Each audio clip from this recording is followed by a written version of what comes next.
A homeowner with a gun stops an intruder without firing a shot, but what does the law say if he had fired?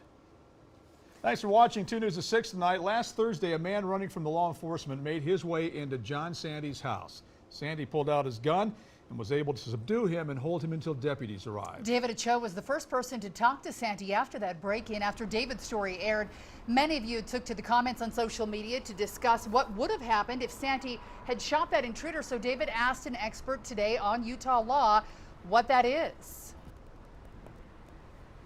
Yeah, I saw some discord after that story just about what people would do if they found a strange man in their kitchen. So I just wanted to see what the law has to say. Get on the ground, I will shoot you! When John Santy came face to face with a strange man in his kitchen last Thursday, he had just one thought. I didn't want to shoot him was the big thing. I didn't want to have to do that. Thankfully, he didn't have to. He held the intruder at gunpoint until deputies arrived. Hey, manos arriba!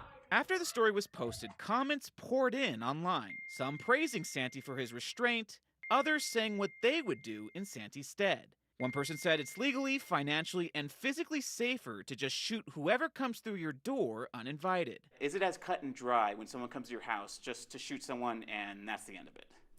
Well, not necessarily. Utah Attorney Clayton Sims says you're allowed to defend yourself and whoever is in your house, but when it comes to shooting someone, it depends on the nature and immediacy of the threat. In this case, it worked out. The gun scared the intruder, had them comply. They heard that the gun was cocked. They heard that mechanism, and I think that was part of what subdued the burglar. Sims says the question of whether a homeowner could have subdued an intruder without shooting them would be asked. But there's also other factors that would be looked at, such as physical difference. He has a lot more muscle on me, and he's a lot bigger guy.